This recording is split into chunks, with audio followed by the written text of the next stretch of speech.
नमस्कार, स्वागत है आपका हमारी खास पेशकश कंज्यूमर इज किंग, जिसमें आज हम बात करने वाले हैं आर्टिफिशियल इंटेलिजेंस के बारे में। क्या ये वक्त की मांग है? क्या संभावनाएं हैं? क्या चुनौतियां हैं? ये क्या आज की ज़रूरत है या हमारी मजबूरी भी अब हो गई है? और कैसे इसका हम फ़ायदा उठा सकते हैं? कैसे हम अपनी ग्रोथ को रफ्तार दे सकते हैं? कैसे अपनी इंडस्ट्री को रफ्तार दे सकते हैं? और इसके क्या नुकसान भी हो सकते हैं? तमाम मुद्दों पर, तमाम पहलुओं पर आज चर्चा करेंगे। आज हमारे साथ कुछ खास मेहमान हैं जो आपको मदद करेंगे आर्टिफिशियल इंटेलिजेंस के बारे में जानने की, और कौन कौन से ऐसे टूल्स हैं जिसका फ़ायदा आप भी उठा सकते हैं, आम लोग भी उठा सकते हैं, और कैसे अपने काम को आप और बेहतर कर सकते हैं। हमारे साथ प्रीति राव होंगी, फाउंडर और सीईओ हैं, वेलजी इंटीग्रेटिव हेल्थ एक्सपर्ट और वेलनेस कोच हैं और हेल्थ एक्सपर्ट भी हैं। निखिल चावला हैं, गैजेट एक्सपर्ट है। ऋषभ गोयल हैं, सीईओ है क्रेड जेनिक्स के, और दीपक सिंगल है, वीपी है वॉल्टेक के। आप सभी मेहमानों का बहुत बहुत शुक्रिया, आप लोगों ने वक्त निकाला ईटी नाउ स्वदेश की इस खास पेशकश में। आर्टिफिशियल इंटेलिजेंस आज काफ़ी पॉपुलर है। जब से चैट जीपीटी और बार्ड के आने के बाद से इसकी पॉपुलैरिटी और भी बढ़ती गई है, और इसकी पॉपुलैरिटी बढ़कर अब आम लोगों तक अब पहुंचती जा रही है। सबसे पहले निखिल, आप गैजेट एक्सपर्ट है, आपसे मैं जानना चाहूँगा, क्या ये टूल्स आम लोग भी इस्तेमाल कर सकते हैं? कैसे इस्तेमाल करते हैं? कौन कौन से ऐसे पॉपुलर टूल्स हैं, उसका नाम अगर आप बता दें तो लोग आसान भाषा में समझ पाए। लेकिन शुरुआत आप इससे कीजिए कि एआई होता क्या है और कौन कौन से फिर ऐसे टूल्स हैं। जी, बिल्कुल। सबसे पहले आर्टिफ़िशियल इंटेलिजेंस वो है जो काफ़ी सालों से लगभग 10-15 सालों से रिसर्चर्स, बड़ी-बड़ी companies, tech companies, Microsoft, Google अपने इंजन्स को जो आर्टिफ़िशियल इंजन्स थे, artificial intelligence engines, machine learning, natural language processing को डेटाबेस दे जा रहे थे कि ये चीज़ें ऐसे होती हैं। तो आपको बार-बार वो डेटा सेट्स प्रोवाइड किए जा रहे थे कि इसको लैंग्वेज को कैसे इम्प्रूव कर सकते हैं, ट्रांसलेशन कैसे कर सकते हैं, इमेज को कैसे रीजनरेट कर सकते हैं। तो अभी तक ऐसा नहीं था कि आर्टिफिशियल इंटेलिजेंस हमारे यूज़ में नहीं थी। काफ़ी चीज़ें जैसे हम वर्चुअल असिस्टेंट यूज़ कर रहे थे अपने सिरी या गूगल के या कॉर्टाना, ये सब असिस्टेंट भी एक आर्टिफिशियल इंटेलिजेंस ही थे, या अपनी गाड़ियों में आप कमांड देते हैं कि सनरूफ खोल दो, ये सब ओके। चीज़ों को जनरेट कर सकती है। तो उसमें कुछ चीज़ें ऐसी हैं जैसे कि चैट जीपीटी, आप उसको बोलिए कि हमारे लिए एग्ज़ाम का पेपर सॉल्व कर दीजिए, उसने करके दिखा दिया, या चेस मास्टर को बीट करके दिखा दीजिए, उसने करके दिखा दिया। तो वो जनरेट कर सकते हैं, एक आइडिएशन कर सकते हैं, प्रोसेस कर सकते हैं बहुत सारी इन्फॉर्मेशन एक साथ। तो ये जो है वो यूज़र्स के हाथ में अब आ चुकी है। पहले यूज़र्स के हाथ में नहीं थी, तो अब चैट जीपीटी हो गया, ग्रामरली एक जैसा सिंपल ऐप है जो आपकी ग्रामर को इम्प्रूव करता है, या ट्रांसलेशन ऐप्स हैं। ये सब सारे अब ब्राउज़र्स के अंदर भी एआई आ चुका है। आप ओपेरा का ब्राउज़र यूज़ करेंगे, उसमें एआई असिस्टेंट, आप कुछ टाइप कर रहे हैं तो आपको सजेशंस देने लग जाएगा कि टोन कैसे इम्प्रूव कर सकते हैं। अगर आप बॉस को लिख रहे हैं तो कैसे लिखें, अगर आप फ्रेंड को लिख रहे हैं तो कैसे। ये तो सब चीज़ें अब आपको अपने फ़ोन के अंदर भी दिखने लग गई हैं, तो काफ़ी यूज़र्स के पास भी पहुँच गया। अगर आप जैसे सोशल मीडिया का एग्ज़ाम्पल ही ले लेते हैं, अगर आप इंस्टाग्राम या कोई चीज़ यूज़ करें तो उसके अंदर भी आर्टिफ़िशियल इंटेलिजेंस वाले फ़िल्टर्स आ चुके हैं, जो आप कहीं हैं लेकिन आपको कहीं और दिखा सकते हैं। तो ये सब चीज़ें हैं वो अब कंज़्यूमर्स के हाथ में आ गई है, जनरेटिव एआई हो गई है। जो लोग फ़ोटोग्राफ़र्स होते थे, उनको अब जो मेहनत करनी पड़ती थी चीज़ों को चेंज करने में, या वीडियो एडिटर्स होते थे कुछ करने में, वो अब एडोबी की जो ऐप्स आई हैं, जैसे फ़ायरफ्लाई, उन्होंने एक डेमो दिया एडोबी फ़ायरफ्लाई का। तो एक artificial intelligence based designing, video editing, photo editing software. अब मैं यहाँ खड़ा हूँ, मैं उसको बोलूँगा मुझे बैठा दो स्विट्ज़रलैंड में किसी पहाड़ी पे, तो वो बिठा देगा। पहले वो काटते थे फ़ोटोज़ को, फिर लगाते थे वहाँ पे, वो भी क्लियर नहीं लगता। तो अब एक कमांड पे आपकी वो सब हो जाता है। बस इम्पोर्टेंट बात ये है कि आप उसको क्या इन्फॉर्मेशन फ़ीड कर रहे हैं, जो आप उसको कीवर्ड्स बता रहे हैं, वो बहुत इम्पोर्टेंट है। चैट जीपीटी का भी इस्तेमाल कुछ लोग नहीं ढंग से कर पाते हैं, बिकॉज़ सबसे इम्पोर्टेंट है जो आप उसको काम दे रहे हैं, उसकी कमांड आपको ठीक से आनी चाहिए। जैसे मिड जर्नी एक सॉफ्टवेयर है, उसपे आप दुनिया में कुछ भी क्रिएट कर सकते हैं। तो ये सब जो सॉफ्टवेयर्स हैं, इनकी कमांडिंग, जो कि आप कमांड लाइन में जो आप उसको देते हैं कि हमें ये चाहिए, वो चाहिए, वो बहुत स्पेसिफिकली आपको आना चाहिए। तो धीरे-धीरे वो भी सीख जाएँगे लोग। बट ये जो बदलाव आया है, वो जनरेटिव एआई की दुनिया है। पहले वेब 1.0 था, फिर 2.0, अब 3.0 में आ गया। तो पहले ईमेल वाली और वेबसाइट वाली दुनिया थी। फिर हमारे पास सोशल मीडिया और यूट्यूब और कंटेंट क्रिएशन आया। अब हमारे पास आ गया एआई वाला वेब। तो इसके अंदर काफ़ी फ़ायदे भी हैं, नुकसान है, जिसकी हम बातें करेंगे। फायदे और नुकसान है उसकी आगे चर्चा करेंगे।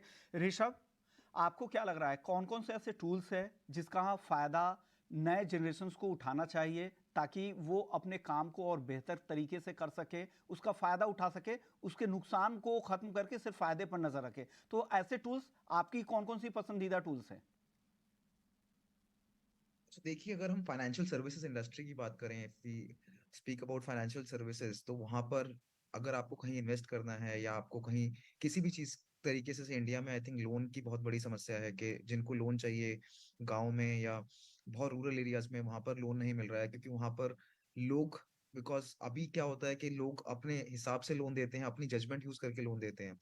अब एआई के आने के बाद या आर्टिफिशियल इंटेलिजेंस के आने के बाद बहुत सारा डेटा जो यूज हो रहा है, like there is a lot of data which actually can be used, और उसके हिसाब से ह्यूमन जजमेंट को खत्म करके इट इज मेड के that engine will tell, that artificial intelligence will tell कि इसको लोन देना चाहिए नहीं देना चाहिए, या इस स्टॉक में इन्वेस्ट करना चाहिए नहीं करना चाहिए। तो उससे एफिशिएंसी ओवरऑल मार्केट की, ओवरऑल फाइनेंशियल सर्विसेज इंडस्ट्री की, ओवरऑल इकोसिस्टम की काफी ज्यादा इंप्रूव हो गई है। और उस वजह से जो हमारा पूरा फाइनेंशियल सर्विसेज इकोसिस्टम है, that is becoming better day by day, वो बढ़ता जा रहा है। उससे जितने लोगों को लोन नहीं मिल पा रहा था उनको मिल पा रहा है। तो इन टेक्नोलॉजी की जो एप्लीकेशन है वो हर इंडस्ट्री में अलग है। आई थिंक इससे पहले हम सुन रहे थे कि how we can get to see YouTube पे लाइक वीडियोस, आप कहीं पर भी, आप स्विट्जरलैंड में बैठे आप दिखा सकते हैं।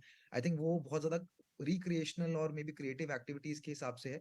But if we see from financial services के वो पूरा how we are actually able to use this from the financial services की इंडिया में, इंडिया की इकोनॉमिक ग्रोथ को कैसे बढ़ाया जाए, तो उसमें भी बहुत बड़ा रोल है आर्टिफिशियल इंटेलिजेंस का, डेटा का, कि हम ह्यूमन जजमेंट को हटा के एक मशीन को डेटा के हिसाब से जजमेंट लेने के लिए कॉल दे रहे हैं, एंड उसके हिसाब से हर कोई, हर इंसान, everyone actually has that right and deserving right to get to where they want.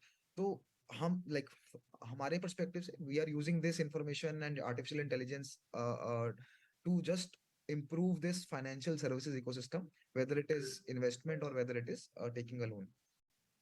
Services में भी काफ़ी काम आ रही है और कई सारे ऐसे टूल्स हैं जिसका इस्तेमाल आजकल खूब हो रहा है।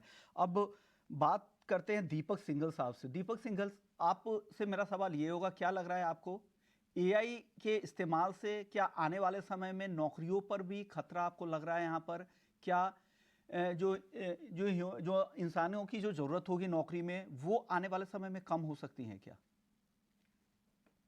इसके लिए मैं आप लोगों को एक एग्जांपल देना चाहूँगा। मतलब मैं एआई में बहुत सालों से, 20 साल से काम कर रहा हूँ। कि एक एग्जांपल लेते हैं, जब हमारे बैंकों में कंप्यूटर्स आना शुरू हुए थे 20 साल पहले, राइट, तब सब जने बोलते थे कि अब सब नौकरियां चली जाएंगी। तो कुछ हद तक वो बात सही भी है कि आज, पहले एक बैंक में हम जाते थे तो बहुत बड़ी बड़ी बैंकें होती थी। आज कोई भी जना एक छोटे से रूम में एक बैंक खोल लेता है, क्योंकि जने की जरूरत बहुत कम हो गई है। मुश्किल से 3-4 लोग होते हैं और उस बैंक की ब्रांच हमारी खुल जाती है। सो जो आपका मानना है, आपका जो आपने बोला है, उस बारे में कुछ हद तक वो बात सही भी है और कुछ हद तक वो बात गलत भी है। क्योंकि हाँ, कुछ कुछ जॉब्स पे थोड़ा इम्पैक्ट पड़ेगा। बट आप ये सोचिए, एक अलग, फिर से बैंक का ही एग्जांपल लेते हुए, कि आज हमारे पास यूपीआई है, राइट, और यूपीआई की वजह क्यों हो गई कि आज हम 2-4 रुपए का ट्रांजैक्शन भी बैंक के थ्रू कर पा रहे हैं। अगर आज ये कंप्यूटर्स नहीं होते, अगर आज भी हम पुराने जमाने के हिसाब से बैंक कर रहे होते, जबकि कोई भी जना एक बैंक का ट्रांजैक्शन होता है तो पूरे रजिस्टर होते थे, सब कुछ होता था। अगर आज भी हम उसी जमाने में होते तो क्या आज यूपीआई आ पाता? बिल्कुल नहीं आ सकता था। कि आप 2-2 रुपए के ट्रांजैक्शन हर एक जना बैठ के रजिस्टर में कर रहा है, उसके इतने सारे प्रोसेसेस होते थे। बिकॉज आज कंप्यूटर्स हैं, इसलिए वो यूपीआई आ पाया। सो मैं जो बोलने की कोशिश कर रहा हूँ वो ये है कि हाँ, कुछ नौकरियां इम्पैक्ट होंगी, बट उसी के साथ साथ कुछ बहुत सारे नए एवेन्यूज क्रिएट होंगे, जो कि हम लोगों को एक एज अ ह्यूमैनिटी, हम सब जनों को एक प्रोग्रेसिव बनाएंगे और हम लोग कुछ नया अचीव कर पाएंगे एज अ ह्यूमैनिटी। तो दैट, ये मेरा बहुत संक्षेप में आंसर है, बट हाँ, ये बहुत लंबा डिस्कशन वाला टॉपिक है।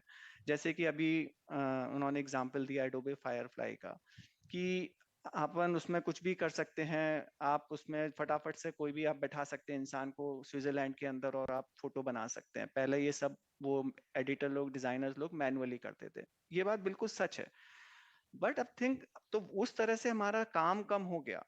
तो हो सकता है पहले जो 5 डिजाइनर थे, वो अब हमारा एक ही डिजाइनर वो काम कर पाएगा। बट उसके बाद फिर भी ऐसा नहीं है कि इंसानों की जरूरत नहीं रहेगी। जनरेटिव एआई 5 इमेजेस क्रिएट कर देगा, बट उसके बाद जो फाइनल इंसान बैठा है वो ही उसमें से डिसाइड करेगा कि कौन सी इन 5 इमेजेस में से कौन सी बेस्ट इमेज है और कौन सी सही इमेज है जो कि कंटेक्स्ट में सही जा रही है। Okay okay. तो ये इंसानों की ज़रूरत तो हमेशा रहेगी, और क्योंकि आपको जब डेटा भी चाहिए, डेटा अगर एनालाइज भी करना है, तो वो डेटा बनाने वाले भी लोग ही रहेंगे। अब हेल्थ केयर सेक्टर में एआई के इस्तेमाल तेज़ी से बढ़े हैं और उसका फ़ायदा भी हो रहा है, चाहे वो एक्सरे, सीटी स्कैन, एमआरआई, तमाम तरीके और कई तरह की बीमारियों वगैरह में भी इस्तेमाल हो रहा है। प्रीति जी, आप हेल्थ एक्सपर्ट है, क्या लग रहा है कितना बड़ा फ़ायदा है एआई के इस्तेमाल से हेल्थ सेक्टर के लिए ओवरऑल? बहुत बहुत धन्यवाद। देखिए, एआई का डेफिनेटली, एआई रोबोटिक्स का तो बहुत बड़ा फायदा है, क्योंकि कुछ चीजें हैं, जैसे काफी लोगों ने बताया, डेटा हमें मिलता है। अगर हमें तंदुरुस्त रहना है, हमें वेल रहना है, तो एआई के वजह से हमें काफी सारा इंफॉर्मेशन अपने हेल्थ के बारे में पता चलता है कि क्या खाना हम खा रहे हैं जो सही खा रहे हैं, क्या हम नींद जो कर रहे हैं वो सफिशिएंट है, अगर वो क्वालिटी ऑफ नींद है वो किस तरह की नींद है, अगर हम एक्सरसाइज कर रहे हैं वो हम ढंग से कर रहे हैं कि नहीं कर रहे, हमारा वेट जो है, बीएमआई है, बीएमआर है, ये सारी चीजें हमें डेटा देता है। और डेटा से एक जो आम आदमी है वो अवेयर होता है। बदलाव तो तभी आ सकता है जब हमारे पास अंदर अवेयरनेस होगी। But now AI can only give you, हमें डेटा तक पहुंचाता है, अवेयरनेस तक लेकर आता है, पर वो बदलाव नहीं करवा पाता। इसीलिए एक जगह है आर्टिफिशियल इंटेलिजेंस की, बट उसके साथ हमें पेयर करना है ह्यूमन इंटेलिजेंस।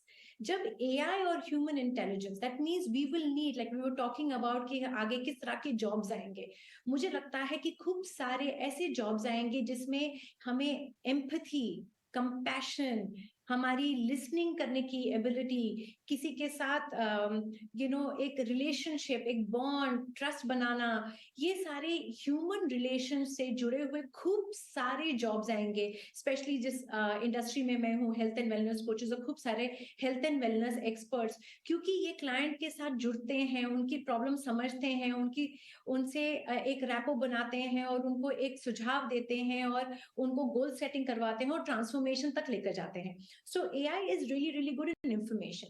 और हेल्थ केयर में ये बहुत जगह पे अर्ली डिटेक्शन में भी यूज किया जाता है। जब हमारे पास डेटा है तो हमें पता चल सकता है कि आगे क्या मुझे हार्ट अटैक हो सकता है, क्या मुझे कैंसर हो सकता है।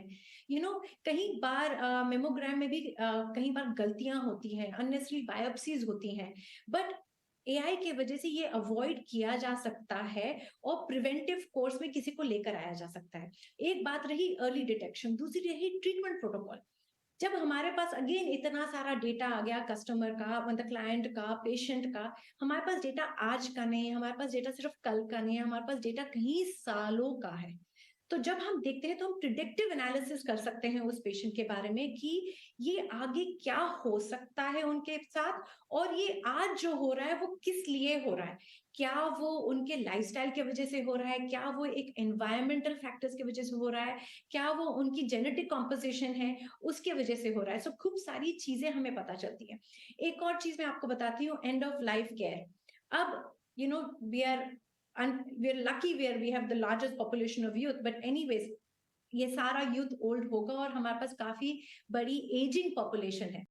और ये जो एजिंग पॉपुलेशन है, अब हमने लाइफ तो लंबी कर दी बट हमने क्वालिटी ऑफ लाइफ बढ़ाई नहीं। क्वालिटी ऑफ लाइफ तो डिटोरेट हो रही है, क्योंकि एज हम ओल्ड होते हैं तो हमें हार्ट प्रॉब्लम्स होती हैं, ऑस्टियोपोरोसिस होती है, डिमेंशिया होता है। जब ये सब प्रॉब्लम आती है, आर्टिफिशियल इंटेलिजेंस एक हमारे रिहैबिलिटेशन में काम आती है, हमारे चलने फिरने में इस्तेमाल की जा सकती है ना। और डिमेंशिया की जैसे में आजकल रोबोट्स हैं जो आपके साथ बात कर सकते हैं। सो एंड ऑफ, और इससे क्या हो सकता है, अननेसेसरी हॉस्पिटल इंटरवेंशंस और किसी के ओल्ड एज होम में जाके रहना, ये सारी चीजें अवॉइड की जा सकती हैं। अब पहले होता था फार्मास्यूटिकल ड्रग्स को आने में 12 से 15, कई बार 20 साल लग जाते थे। सो एआई का यूज किया जा रहा है रिसर्च में, एआई का यूज किया जा रहा है ट्रेनिंग में, और ट्रेनिंग में स्पेशली हेल्थ केयर में एक स्टिमुलेटिव एनवायरनमेंट किया जा सकता है, जिससे एक सर्जन, एक डॉक्टर एक रियल केस सिनेरियो में अपना प्रैक्टिस परफेक्ट कर सकता है, अपना हाथ बढ़िया कर सकता है। इससे खूब सारी सुविधाएं हैं, but at the end of the day I truly believe AI एक तरफ है, बट हमें ह्यूमन इंटेलिजेंस भी चाहिए कि जब दोनों साथ में जुड़ जाते हैं, जब ये दोनों साथ में जुड़ जाते हैं, तब ही हम किसी, स्पेशली हेल्थ केयर, जी जी क्योंकि ये बहुत ही ह्यूमन है, तो हमें जी दोनों का जरूरी जरूरत है। बिल्कुल, क्योंकि कस्टमर सर्विस से लेकर virtual health assistant, medical record management, मतलब तमाम चीज़ों में एआई का इस्तेमाल होगा और अलग अलग एवेन्यूज़ भी जॉब के खुलेंगे। एक तरफ अगर नौकरियां कुछ कम होंगी तो कहीं ज़्यादा भी होंगी। निखिल, अब आपसे मेरा सवाल होगा, अब इसके इस्तेमाल को लेकर एथिकल इस्तेमाल की बात जहाँ पर आती है, यहाँ पर कैसे मैनेजमेंट करें, किस तरह से मैनेज करना पड़ेगा? क्योंकि जिस तरह के ओपन सोर्सेस हैं, कोई भी इस्तेमाल कर सकता है, क्या उसको कैसे रेगुलेट किया जा सकता है? जी, सबसे इम्पोर्टेंट बात है अब इसको रेगुलेट करना है। ये एक तरीके से आपको वो दे दिया है, जैसे आपके लिए कुछ पॉजिटिव एस्पेक्ट्स भी हैं और नेगेटिव एस्पेक्ट्स भी हैं। अब जैसे अगर हम म्यूजिक इंडस्ट्री की बात करें या आर्टिस्ट इंडस्ट्री की बात करें, जो आर्टिशियंस हैं, म्यूजिक में सबसे पहले आप किसी की आवाज इम्यूलेट कर सकते हैं। आप उसको 4 वॉइस सैंपल दीजिए किशोर कुमार जी के और बोलिए कि मेरे को आतिफ असलम की आवाज में ये गाना चाहिए। तो ये सब जो चीजें हैं, इससे एक तो म्यूजिक इंडस्ट्री पे और ऊपर से आर्टिस्ट के ऊपर बहुत इफेक्ट पड़ सकता है इन द लॉन्ग रन। क्योंकि आप कोई भी किसी की आवाज में गाना बना सकता है, लिखवा भी सकता है। इनफैक्ट अभी मैं कुछ टूल्स ट्राई कर रहा था एक्सपेरिमेंट के लिए, तो उसके अंदर किसी भी सिंगर को अगर आप चाहते हैं कि रैप वर्जन बना दे उसका, या फिर उसको स्लो वर्जन बना दे, उसका रिवर्ब वर्जन बना दे, वो ऑन अ कमांड एक बटन पे बना सकता है। वॉइस सैम्पलिंग की जो मैंने बात करी है, काफी ऐसे वॉइस सैम्पलिंग टूल्स हैं जहाँ पे आप 5 आवाज डालिए, उनको बोलिए कि ये गाना 5 सिंगर्स कंप्लीट करके दे। तो ये सब जो चीजें हैं, इससे पायरेसी बढ़ेगी, इससे काफी कुछ हो सकता है। बट अडल्ट इंडस्ट्री में इसका मिसयूज होना ऑलरेडी शुरू हो गया, बिकॉज अब इतना आसान हो गया है कि आप किसी की भी वीडियो पे डीप फेक बना के कुछ यूज कर सकते हैं। नॉट जस्ट अडल्ट इंडस्ट्री, हमने वो भी देखा था कि अभी ऐसा अमेरिका में वो एक डीप फेक वीडियो लीक हो गया था कि अटैक हो गया है वॉशिंगटन डीसी के पास, और यहाँ पे लोगों ने वीडियो अपलोड किया और सबको लगा कि ऐसा हो गया, शेयर मार्केट ड्रॉप होगी। तो ये सब जो मिस यूजेस हैं, इसको रेगुलेट करना बहुत जरूरी है और काफी लोग इसकी वार्निंग भी दे चुके हैं। इनफैक्ट जो गूगल बार्ड पे काम कर रहे थे या चैट जीपीटी के काफी इंजीनियर्स हैं, उन्होंने खुद भी वार्निंग दी है कि इसका मिसयूज हो सकता है। तो इसको कैसे अभी से गवर्नमेंट्स को रेगुलेट कर देना चाहिए, कुछ लॉज बना दी चाहिए कि ये सब जो चीजें हैं उनको बताना पड़ेगा, ये हमने एआई के थ्रू बनाया है। अभी से रेगुलेशन बहुत जरूरी है। लोग खुले में इसको यूज कर रहे हैं, किसी की आवाज लगा रहे हैं, किसी का वीडियो लगा रहे हैं, किसी के इमेजेस यूज कर रहे हैं। तो इट इज वेरी इंपॉर्टेंट कि अभी से रेगुलेशन शुरू हो जाए, और कुछ टूल्स में अगर लग रहा है कि बहुत ज्यादा डीप फेक न्यूज हो रहा है, तो उसको अभी से ही हमें उसका इस्तेमाल पे थोड़ा सा रिस्ट्रिक्शंस या बैन कर देने चाहिए कि किसी का इमेज की मिसयूज या रिप्रोडक्शन, किसी का मिस रिप्रोडक्शन जी of private IPs and entities ना हो। तो जी ये बहुत बिल्कुल। इंपॉर्टेंट है रेगुलेट करना। ओके, यानी रेगुलेशन बहुत ज़रूरी है, एक रेगुलेटर बनाई जाए हर कंट्री में, ग्लोबल लेवल पर भी, ताकि इसके गलत इस्तेमाल को भी रोक लगाया जाए। दीपक जी, अब आपसे मेरा सवाल होगा दीपक जी, कि बिजनेसेस के लिए क्या रिस्क है? अपॉर्चुनिटीज़ तो बहुत सारी आप लोग सब लोग बता ही रहे हैं, उसके साथ रिस्क क्या है और रिस्क को मिटिगेट कैसे कर सकते हैं, कैसे इस रिस्क को कम किया जा सकता है? Amit, are you there? Deepak ji, आपसे मेरा सवाल है। ऑडियो में कोई दिक्कत होगी। अब यही सवाल मैं अब अपने अगले एक्सपर्ट से पूछता हूँ। ऋषभ, आपसे मेरा यही सवाल होगा, आप फाइनेंशियल इंडस्ट्री से है। फाइनेंशियल फ्रॉड की घटनाएं इतनी ज़्यादा बढ़ गई हैं, सबसे ज़्यादा एआई का इस्तेमाल, गलत इस्तेमाल यहाँ पर भी हो सकता है। आपने फ़ायदे तो बहुत गिना दिए, इस रिस्क को कैसे कम किया जा सकता है एआई की मदद से, और क्या और करने की ज़रूरत है? देखिए, इंडिया में जब भी कुछ होता है, आई थिंक फ्रॉड बहुत ज्यादा प्रेवलेंट है। तो हम हर चीज का लाइक कुछ भी एप्लीकेशन इंडिया में आता है, उसका पहले तोड़ निकल आता है, तो उसका फ्रॉड का एलिमेंट एकदम से बढ़ जाता है। अब किसी भी इंडस्ट्री में बात करें, अब मैं स्टॉक मार्केट की बात कर रहा था, तो स्टॉक मार्केट में भी देयर आर रेगुलेशंस जो ये चीजें कर रोकती हैं करने से। जैसे फॉर एग्जांपल, मैं किसी भी शेयर प्राइस को ऊपर नीचे कर सकता हूँ सप्लाई डिमांड में, लाइक ऑर्डर प्लेस करके। अब अगर I am using this information from artificial intelligence data, के स्टॉक कैसे मूव करना चाहिए, कहाँ कैसे होना चाहिए, वो बहुत सारी कंपनीज करती हैं, बहुत सारी ट्रेडिंग कंपनीज हैं, वो उस डेटा को यूज करती हैं, आर्टिफिशियल इंटेलिजेंस को यूज करती हैं ये प्रिडिक्ट करने के लिए कि मेरे को कौन से स्टॉक को कब खरीदना चाहिए, कब बेचना चाहिए। बट उसी इंफॉर्मेशन को कहीं लोग यूज करके उस स्टॉक को प्राइस को चेंज करने की कोशिश करते हैं, मैनिपुलेट करने की कोशिश करते हैं, बहुत बारी गलत आईडीज बना के वहां पर ट्रेड करते हैं।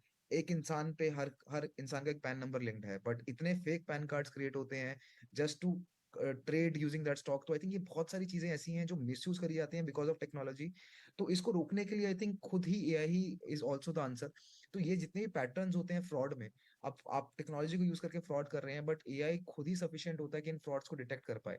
तो कुछ ना कुछ ऐसे पैटर्न मिल जाते हैं जिसकी वजह से आप ये पता कर पाते हैं कि ये जो करा है इंसान ने करा है या कोई मशीन कर रही है पीछे से, और वो मशीन कर रही है तो किस इरादे से कर रही है वो भी आप एक पैटर्न के थ्रू पता कर सकते हैं।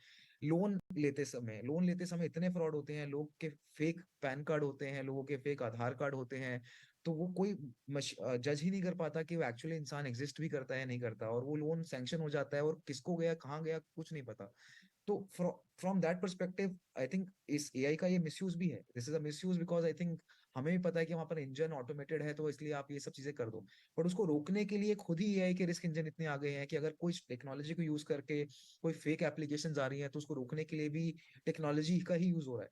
तो आई थिंक इवन अगर आप देखोगे आरबीआई हो गया या सबने हो गया, everyone has started to use artificial intelligence to curb these frauds. अगर अभी थोड़े दिन पहले न्यूज में था कि आरबीआई ने एक बहुत बड़ा टेंडर निकाला है कि वो पूरा सिस्टम ऑटोमेट करके आर्टिफिशियल इंटेलिजेंस और डेटा का यूज करेंगे to regulate this industry, because अभी उनको समझ नहीं आ रहा कि कहाँ कहाँ पर आर्टिफिशियल इंटेलिजेंस का यूज करके लोग गलत इस्तेमाल कर रहे हैं। उसको काउंटर करने के लिए भी आर्टिफिशियल इंटेलिजेंस ही आया है। सो ऐसा नहीं है कि उसका फ्रॉड है तो उसका मिटिगेटिंग रिस्क नहीं, उसको मिटिगेट नहीं कर सकते, उसको मिटिगेट करने के लिए भी टेक्नोलॉजी की जरूरत पड़ती है। ओके दीपक जी, अब आपसे मेरा सवाल होगा, नुकसान की बात तो दो निखिल भी कह रहे हैं, ऋषभ भी कह रहे हैं। अब अगर किसी को अपने बिजनेस के लिए, अगर छोटे बिजनेसमैन हैं, कोई छोटा स्टार्टअप्स है, अगर उनको इन टूल्स को इस्तेमाल करें तो किस तरह के स्किल्स की, किस तरह के सेटअप की ज़रूरत उनको पड़ेगी ताकि एआई का बेहतर इस्तेमाल कर सके? दीपक जी। चैट जीपीटी एक जनरेटिव एआई का बेसिक मॉडल है जो कि क्रिएट करे गए हैं, जो कि हर डोमेन के लिए अलग अलग मॉडल्स बना दिए गए हैं। जैसे कि मेडिकल डोमेन है या फिर आपको पीपीटी बनाना है, उसके लिए एक सब डोमेन बना दिया गया, फाइन ट्यूनिंग मॉडल्स बना दिए गए हैं, जिससे कि जो एंड यूजर है उसको कुछ ज्यादा जानने की जरूरत ही नहीं है। वो बस आपको सिंपल सा आप लिख सकते हो कि मेरे को आप एक ऐसा पीपीटी बनाओ जो उसकी हिस्ट्री ऑफ इंडिपेंडेंस बना के देगा, और वो आपको वो पीपीटी बना के दे देगा। ऐसे ही आपको इमेज भी क्रिएट करनी है तो मैं ये बोलने की कोशिश, दर्शकों को ज्यादा कुछ जानने की जरूरत ही नहीं है। जैसे गूगल यूज करने के लिए आपको कुछ भी स्किल सेट्स की जरूरत नहीं है, ऐसे ही यहाँ पे आपको कोई स्किल सेट्स की ज्यादा जरूरत नहीं है, अनटिल एंड अनलेस आप एक प्रोग्राम बना रहे हैं जो कि और कोई जना यूज करेगा। जैसे एक डेवलपर होते हैं, जैसे इंजीनियर हम लोग, जैसे जो हम सॉफ्टवेयर्स बनाते हैं, उन लोगों को स्किल्स की जरूरत होती है। बट जो एंड यूजर है, उसको बिजनेस वाला है जिसको कि आर्टिफिशियल इंटेलिजेंस यूज करना है, उसको ऐसी कोई स्किल्स की जरूरत नहीं है। ऋषभ, अब आपसे मेरा एक सवाल होगा, ट्रेडर्स भी आजकल बहुत सारे इस्तेमाल करते हैं कोड वगैरह, पाइथन वगैरह का इस्तेमाल करके ट्रेडिंग कोड वगैरह भी वहाँ से निकालते हैं। क्या वो सही तरीका है, या वो भी आपका सक्सेस रेट भी, बहुत सारे ट्रेडर ऐसे कहते हैं कि वो एआई के इस्तेमाल से उनकी ट्रेडिंग जो लाइफ है वो काफ़ी बेहतर हो गई है, सक्सेसफुल ट्रेडिंग कर रहे हैं वो कितना सही है, उस पर कुछ आप कह पाएंगे? नहीं तो अगर डेटा का इस्तेमाल करके अगर आप ट्रेड कर पा रहे हैं, और आप जो ओपन स्क्रिप्ट्स हैं, बहुत सारी हमारी स्क्रिप्ट्स हैं जो इंटरनेट पर अवेलेबल हैं, अगर उसको आप इस्तेमाल करके आप कुछ उससे ट्रेड कर पा रहे हैं तो उसका कोई नुकसान नहीं है। मतलब उसका तो बस आपका ये है कि जो आपको मैनुअली करनी पड़ती थी। मैं एक सिंपल सा उदाहरण देता हूँ कि अगर एक स्टॉक है, हमें पता है कि वो स्टॉक ऊपर नीचे होता है, तो अभी क्या करते थे लोग कि एक स्टॉक को जब थोड़ा सा ऊपर बढ़ेगा तो वो सेल ऑर्डर लगाते हैं, और थोड़ा नीचे जाएगा तो बाय ऑर्डर। अब ये ऑप्शन मैनुअली भी आप कर सकते हो कि मैं पहले बाय ऑर्डर लगाया मैंने, अगर प्राइस 100 रुपए पे ट्रेड कर रहा है, मैंने 90 पे उसका बाय ऑर्डर लगाया, 110 पे सेल ऑर्डर लगा दिया। अब मेरे को पता है कि जैसे ही स्टॉक मूव करेगा वो अपने आप दोनों मेरे एग्जीक्यूट हो जाएंगे और दोनों से मैं पैसा मुनाफा कमा लूंगा। बट अब यही चीज आप ऑटोमेटिकली भी कर सकते हैं अगर आप इसी को कोड कर दें। अब जैसे ही वो कोड करेंगे तो इसलिए आपको अब स्क्रीन पे बैठे रहने की जरूरत नहीं है। अब ये जैसे ही वो स्टॉक 90 जाएगा तो वो अपने आप खरीद लिया जाएगा, और जैसे ही 110 को अपने आप सिस्टम बेच देगा। अब ऐसी स्क्रिप्ट्स को आप यूज करेंगे तो उसका कोई नुकसान नहीं है, बिकॉज वो तो बहुत लॉजिकल है। बट अगर आप उसी स्क्रिप्ट को यूज करके एक फेक यूजर बेस बनाएं और उसको यूज करके आप उसको उस स्टॉक को आर्टिफिशियली इन्फ्लेट करें, एक फेक डिमांड क्रिएट करें सेम स्क्रिप्ट यूज करके, तो उसमें इशू है। तो अगर आप जो ओपन हमारी स्क्रिप्ट्स हैं उसको यूज करके आप ट्रेड कर रहे हैं तो वो तो सबसे बढ़िया चीज है। और बहुत सारी कंपनीज हैं जो, अगर हम हाई फ्रिक्वेंसी ट्रेडिंग कंपनीज बोलते हैं, एल्गोरिथमिक ट्रेडिंग ओके कंपनीज, वो यही करती हैं। ओके निखिल, आपसे मेरा सवाल होगा, मौजूदा जो रिसर्च ये जो ट्रेंड्स है वो क्या कह रहे हैं, और बिजनेसेस के हिसाब से अगर देखें तो उन पे बिजनेस पे क्या असर होगा, क्या फायदा होगा, बिजनेस के हिसाब से किस तरह के ट्रेंड मिल रहे हैं एआई मार्केट में? जी, एआई में रोज के नए टूल आते हैं। अगर आप कुछ एआई वेबसाइट्स को फॉलो करें या ओपन एआई को ही देख लीजिए, रोज के लोग नए, ओपन एआई एक प्लेटफॉर्म है जहाँ पे आप जाके एआई टूल्स को डाउनलोड कर सकते हैं, स्क्रिप्ट्स को डाउनलोड कर सकते हैं और अपने हिसाब से सॉफ्टवेयर बना सकते हैं। तो आप अपने आप को बेहतर ऐसे कर सकते हैं एज अ बिजनेस कि आप जो चीजें मंडेन टास्क हैं जो आप खुद करते थे या कराते थे, उसको अगर आप एआई के थ्रू करा लीजिए, जैसे सिंपल डेली वर्क है, अटेंडेंस का सिस्टम, ये सिस्टम, वो सिस्टम, वो ऑटोमेटिकली मार्क कर रहा है, कैमराज आपके यहाँ लगे हुए हैं, कोई आया तो उसकी अटेंडेंस मार्क हो गई। ये सब अगर अटेंडेंस सिस्टम और 2-4 चीजें और करके अगर आप उसको ऑटोमेट कर सकते हैं और बाकी लेबर फोर्स को, वर्क फोर्स को कुछ प्रोडक्टिव करने में लगा सकते हैं, तो इससे आप अपने आप को इम्प्रूव कर सकते हैं। बट मेरा ये मानना है कि आगे की जनरेशंस के लिए, अभी जो करंट जनरेशन है, उनको गिव अप नहीं करना चाहिए। ये नहीं सोच के बैठना चाहिए कि नहीं अब एआई आ गया, अब हमारा क्या होगा। अगर आप फोटोग्राफर हैं, वीडियोग्राफर, एडिटर हैं, कुछ है, तो ये सोच के मत बैठ जाइए कि नहीं अब तो हमारा कोई काम नहीं रह गया, या म्यूजिक डायरेक्टर है, क्योंकि ये सब चीजें जो हैं आप उसको अपने आप को अपस्किल करिए, उसका स्किल सेट इम्प्रूव करिए। आप भी साथ-साथ एआई की जो ओके, टूल्स हैं वो बिल्कुल सीखना, बिल्कुल सही बात है। निखिल, ये प्रीति जी इम्पोर्टेंट बात है कि अपना स्किल सेट इम्प्रूव करना शुरू कर दीजिए। ओके, यानी अपने स्किल को आप बढ़ाइए। प्रीति जी, बहुत छोटा जवाब आपसे चाहेंगे, वक्त काफ़ी कम है। या आप हेल्थ एक्सपर्ट है, हेल्थ इंडस्ट्री के हिसाब से, हेल्थ केयर इंडस्ट्री के हिसाब से कोई ऐसे टूल्स जो आम लोग भी इस्तेमाल कर रहे हैं? इसके बारे में यूजुअली मैं मोस्टली वर्क करती हूँ ह्यूमन इंटेलिजेंस में, बट यूजुअली कई बार खूब सारे चैटबॉट्स होते हैं। चैटबॉट्स में खूब सारा डेटा होता है, डिजीजेस के एनालिसिस, पैरालिसिस, डायग्नोसिस, प्रोग्नोसिस वगैरह होते हैं। तो ये आपको बहुत सोच समझ के, मैं I don't want to mention any tools, but आपको सोच समझ के देखना चाहिए कि उसके पीछे कितना डेटा एक्यूरेट है। क्योंकि जब भी हम किसी भी चैटबॉट से कोई सवाल पूछते हैं कि हाँ मेरे पास ये सिम्टम्स आ रहे हैं मुझे, ठीक है, अब उस सिम्टम्स का डायग्नोसिस और प्रोग्नोसिस 5 या 10 चीजें हो या 100 चीजें हो सकती हैं, क्योंकि एक ह्यूमन बॉडी है, फार कॉम्प्लेक्स है। और हम जब ह्यूमन बीइंग को देखते हैं तो हम सिर्फ उसको फिजिकल बॉडी के रेम से नहीं देख सकते, उसका इमोशनल, मेंटल, स्पिरिचुअल स्पेस भी देखना होता है। तो बट कहीं बार हम कहते हैं, कुछ एप्स कहते हैं कि डेटा एक्यूरेसी 80% है, 90% है, बट 100% एक्यूरेसी नहीं होती है। तो उसी लिए डेटा का इस्तेमाल करिए, चैट बॉक्स वगैरह का इस्तेमाल करिए, बट इसको क्रॉस वेरीफाई करवाना, किसी एक्सपर्ट, किसी डॉक्टर के साथ उनका सुझाव लेना कि ये जो मेरे को इंफॉर्मेशन मिली ये एक्यूरेट है मेरे लिए, मेरे लाइफ स्टेज के लिए, मेरे जेंडर के लिए, मेरी परिस्थिति के लिए, और इसका क्या मैं उपयोग, मैं किस तरह से बदलाव कर सकती हूँ या कर ओके जी, शुक्रिया प्रीति जी आपका, निखिल आपका, ऋषभ आपका, दीपक जी आपका। आप लोगों ने वक्त निकाला, हमारे दर्शकों को बताया कि किस तरह से ट्रेंड में बदलाव हो रहा है एआई के। अगर आप बेहतर तरीके से इस्तेमाल करें तो आप अपने स्किल को कैसे एनहांस कर सकते हैं। आप सभी मेहमानों का बहुत बहुत शुक्रिया। तो इस खास पेशकश में इतना ही, लेकिन बाकी खबरों के लिए आप बने रहिए ईटी नाउ स्वदेश के साथ। नमस्कार।